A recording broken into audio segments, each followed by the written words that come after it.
Damai sejahtera untuk Anda sekalian. Dalam video yang pertama telah dibahas kesalahan persepsi doa, yaitu pendapat yang mengatakan Tuhan tidak campur tangan dalam kejadian di dunia ini. Nah, dengan pembuktian yang sama dari Santo Thomas Aquinas, kita akan menelusuri kesalahan persepsi kita tentang doa yang kedua, yaitu pendapat yang mengatakan bahwa berdoa itu percuma karena semua sudah ditakdirkan.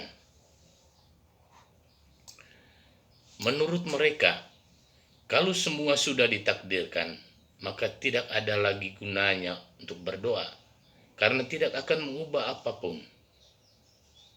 Sering kita mendengar orang mengatakan, doa atau tidak doa sama saja, nasib saya sudah begini. Kalau kita meneliti pernyataan itu, sebetulnya ada kecenderungan untuk menyalahkan Tuhan. Kalau ada hal yang menguntungkan, maka kita berkata, ya memang sudah nasib saya untuk menjadi kaya atau menjadi pintar, atau saya sudah ditakdirkan untuk menjadi seorang yang baik. Dalam hal-hal yang menurut kita positif dan bagus, kita cenderung untuk diam saja, seolah-olah memang itu sudah layak dan sepantasnya. Namun pada saat terjadi sesuatu yang kurang baik, kita cenderung untuk menyalahkan Tuhan dengan tameng, nasib, atau takdir. Bukankah ini sama dengan seorang yang ditanya, kamu kaya, pintar, juga baik. Bagaimana kamu bisa mendapatkan semua itu? Dan orang itu menjawab, oh, saya berusaha dengan sekuat tenaga untuk bekerja, membaca buku, dan juga aktif dalam kegiatan gereja. Kemudian ada seseorang yang ditanya, kamu kok hidupnya menderita, sekolah tidak selesai, dan pekerjaan juga susah. Dan kemudian orang itu menjawab, oh, memang saya sudah ditakdirkan seperti ini. Saya sudah berusaha dan berdoa, namun tetap saja sial. Mungkin ini juga bawaan dari keluarga saya. Semua saudara-saudara saya juga mengalami nasib seperti saya. Kalau kita mau jujur, Tuhan sebetulnya sering menjadi kambing hitam dalam masalah-masalah yang kita hadapi. Seolah semua kejadian yang baik adalah hasil kerja dan usaha kita sendiri. Sedangkan sesuatu yang buruk terjadi karena takdir Tuhan. Mari kita sekarang melihat dengan lebih teliti kesalahan kedua ini tentang persepsi doa. Nah, untuk meluruskan pendapat ini, pertama kita harus melihat bahwa Tuhan memberikan kepada kita bukan hanya akibat, namun sebab dan juga rangkaian sebab akibat. Sebagai contoh, kita berdoa untuk minta pekerjaan. Akibat yang diinginkan adalah pekerjaan. Namun Tuhan memberikan sebab dan rangkaian kejadian. Seperti kita diberi semangat juang untuk mengisi formulir aplikasi pekerjaan atau mencari informasi. Kita juga diberi kesempatan untuk bertemu dengan teman-teman lama atau diberi ide untuk memulai usaha sendiri dan lain-lain. Hal sebab ini atau kejadian ini akan mengarahkan kepada sebab yang lain dan seterusnya sampai kita mendapatkan pekerjaan. Nah, itu akibat jika semua ini sesuai dengan kehendak Tuhan. Dengan prinsip yang sama, Tuhan juga membantu kita. Masalahnya bukan dengan cara yang kita inginkan, namun dengan caranya sendiri yang melebihi pemikiran kita. Begitu sering kita mendengar kesaksian tentang seseorang yang ingin mendapatkan pekerjaan. Mereka bertekun dalam doa. Namun Tuhan menjawab dengan caranya yang ajaib yang tidak pernah mereka pikirkan. Bukan hanya pekerjaan, namun mereka juga mengalami proses pertobatan. Dan hubungan mereka dengan Tuhan dan sesama juga diperbaharui. Sebab bagi Tuhan, pekerjaan itu bukanlah hal yang paling penting.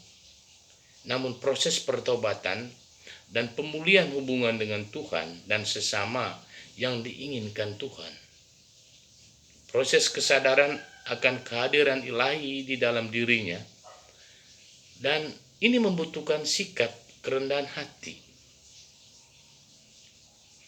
Mengetahui bahwa Yesus adalah segalanya dan kita adalah bukan apa-apa akan menimbulkan kerendahan hati.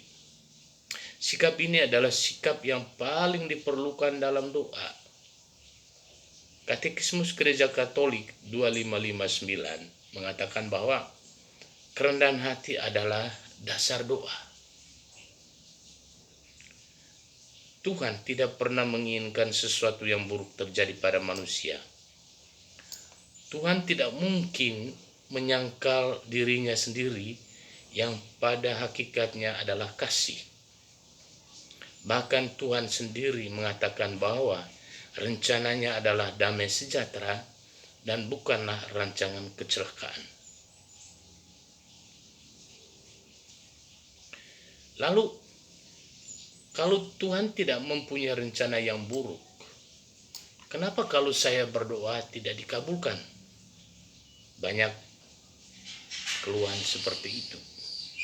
Kembali, kita harus menghubungkan semuanya dengan prinsip akibat, sebab, dan rangkaian sebab akibat, seperti yang diterangkan di atas, dan juga dengan prinsip Tuhan adalah kasih.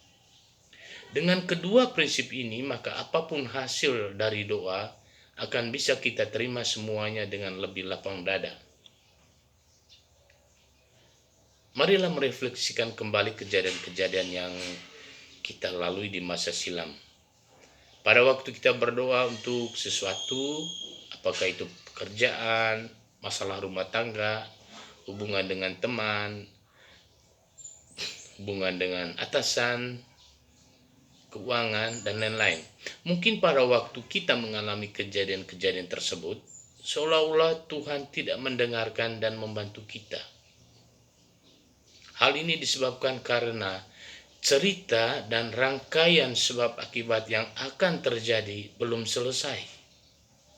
Namun, setelah kejadian tersebut terlewati, maka kita dapat melihat akibat, sebab, dan rangkaian sebab akibat, dan juga bagaimana sebetulnya semuanya saling berhubungan dan menghasilkan sesuatu yang mungkin lebih baik daripada yang kita pernah pikirkan.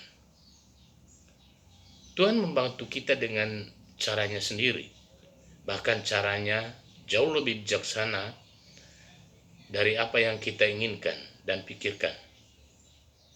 Tuhan mengatakan bahwa rancanganku bukanlah rancanganmu, dan jalanku bukanlah jalanku. Jalanku bukanlah jalanmu. Itu diambil dari kitab Yesaya pasal 55 ayat 8. Lalu kenapa hasilnya berbeda dengan yang saya inginkan ketika saya berdoa? Selain Tuhan memberikan cara dan waktu yang berbeda dengan yang kita inginkan, Tuhan juga memberikan hasil atau akibat yang berbeda dengan yang kita inginkan. Hal ini disebabkan karena Tuhan adalah kasih, menginginkan sesuatu yang terbaik terjadi dalam kehidupan kita. Perbandingannya adalah, contoh kadang orang tua tidak mengabulkan semua permintaan anaknya. Karena kalau semua permintaan dikabulkan, maka hal itu akan merusak perkembangan anak mereka dan bahkan bisa membahayakan kehidupan mereka. Kalau orang tua dalam kasih dan kebijaksanaannya yang terbatas dapat melakukan ini, maka Tuhan dalam kasih dan kebijaksanaannya yang tak terbatas melakukan hal yang sama dengan cara yang paling sempurna.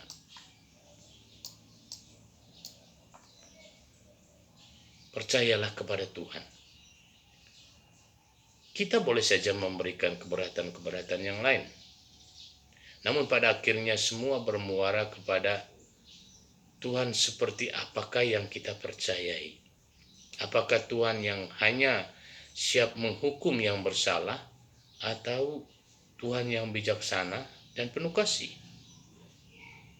Dalam kehidupan doa kita dapat memberikan pertanyaan, protes, dan keberatan kepada Tuhan akan tidak atau belum terjawabnya doa kita. Namun Tuhan mengatakan kepada kita masing-masing, lihatlah padaku, apakah engkau percaya bahwa aku mengasihimu? Aku yang tidak ragu-ragu untuk memberikan putraku datang ke dunia untuk menyelamatkanmu. Percayakah engkau bahwa aku mempunyai rancangan indah dalam hidupmu? Percayakah engkau bahwa aku memegang tanganmu setiap saat, terutama pada saat engkau mengalami permasalahan?